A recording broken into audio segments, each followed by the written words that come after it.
आप सभी शिव प्रेमी भक्तों को मेरा प्रणाम। आज शिव महापुराण की कथा में आप रुद्र संहिता के सृष्टि खंड के अध्याय 41 और 42 कथा का श्रवण करेंगे। कथा का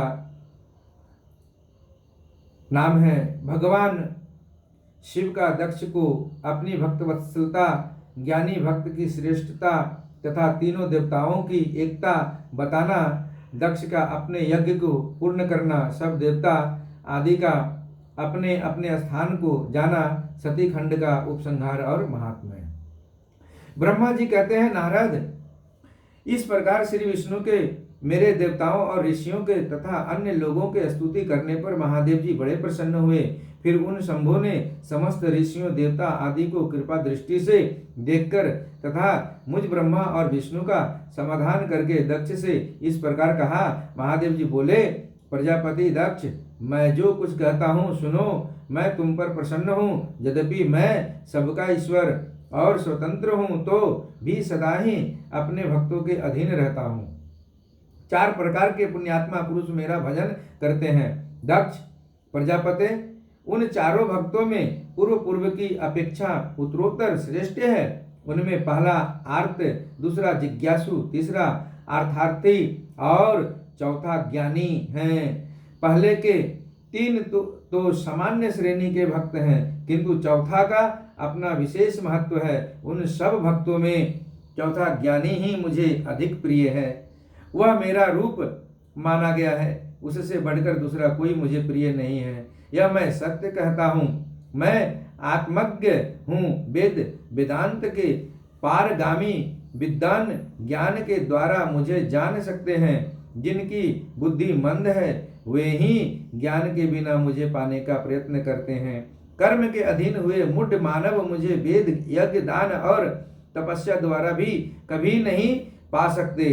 अतः दक्ष, आज से तुम बुद्धि के द्वारा मुझ परमेश्वर को जानकर ज्ञान का आश्रय ले समाहित चित्त होकर कर्म करो। प्रजापति, तुम उत्तम बुद्धि के द्वारा मेरी दूसरी बात भी सुनो। मैं अपने सगुण स्वरूप के विषय में भी इस गोपनीय रहस्य को धर्म की दृष्टि से तुम्हारे सामने प्रकट करता हूँ। जगत का परम कारण रूप मैं ही ब्रह्मा और विष्णु हूँ। मैं सबका आत्मा, ईश्वर और साक्षी हूँ। स्वयं प्रकाश तथा निर्विशेष हूँ। मुने, अपनी त्रिगुणात्मिका माया को स्वीकार करके मैं ही जगत की सृष्टि, पालन और संहार करता हूँ। उन क्रियाओं के अनुरूप ब्रह्मा, विष्णु और रुद्र नाम धारण करता हूँ। उस आदित्य भेद रहित केवल विशुद्ध मुझ पर ब्रह्मा परमात्मा में ही अज्ञानी पुरुष ब्रह्मा, ईश्वर तथा अन्य समस्त जीवों को भिन्न रूप से देखता है। जैसे मनुष्य अपने सिर और हाथ आदि अंगों में मुझसे भिन्न है, ऐसी पर किए बुद्धि कभी नहीं करता, उसी तरह मेरा भक्त प्राणी मात्र में मुझसे भिन्नता नहीं देखता। दक्ष, मैं ब्रह्मा और विष्णु तीनों स्वरूपतः एक ही हैं तथा हम ही संपूर्ण जीव रूप हैं। ऐसा समझकर जो हम तीनों देवताओं में भेद नहीं देखता वही शांति प्राप्त करता है। जो नराधम हम तीनों देवताओं में भेद बुद्धि रखता है वह निश्चय ही जब तक चंद्रमा और तारे रहते हैं तब तक नरक में निवास करता है। दक्ष, यदि कोई विष्णु भक्त होकर मेरी निंदा करेगा और मेरा भक्त होकर विष्णु की निंदा करेगा तो तुम्हें दिए हुए पूर्वोक्त सारे शाप उन्हीं दोनों को प्राप्त होंगे और निश्चय ही उन्हें तत्वज्ञानी की प्राप्ति नहीं हो सकती। ब्रह्मा जी कहते हैं, मुने, भगवान महेश्वर के इस सुखदायक वचन को सुनकर सब देवता मुनि आदि को उस अवसर पर बड़ा हर्ष हुआ। कुटुंब सहित दक्ष बड़ी प्रसन्नता के साथ शिव भक्ति में तत्पर हो गया। वे देवता आदि भी शिव को ही सर्वेश्वर जानकर भगवान शिव के भजन में लग गए। जिसने जिस प्रकार परमात्मा शंभु की स्तुति की थी उससे उसी प्रकार संतुष्ट चित्त हुए। शंभु ने वर दिया। मुने, तदंतर भगवान शिव की आज्ञा पाकर प्रसन्नचित्त हुए शिव भक्त दक्ष ने शिव के ही अनुग्रह से अपना यज्ञ पूरा किया। उन्होंने देवताओं को यज्ञ भाग दिए दिए ही शिव को भी पूर्ण भाग दिया, साथ ही ब्राह्मणों को दान दिया। इस तरह उन्हें शंभु का अनुग्रह प्राप्त हुआ। इस प्रकार महादेव जी के उस महान कर्म का विधि पूर्वक वर्णन किया गया। प्रजापति ने ऋतिजों के सहयोग से उस यज्ञ कर्म को विधिवत समाप्त किया। मुनीश्वर, इस प्रकार परब्रह्म स्वरूप शंकर के प्रसाद से वह दक्ष का यज्ञ पूरा हुआ। तदंतर सब देवता और ऋषि संतुष्ट हो भगवान शिव के यश का वर्णन करते हुए अपने अपने स्थान को चले गए। दूसरे लोग भी उस समय वहां से सुखपूर्वक विदा हो गए।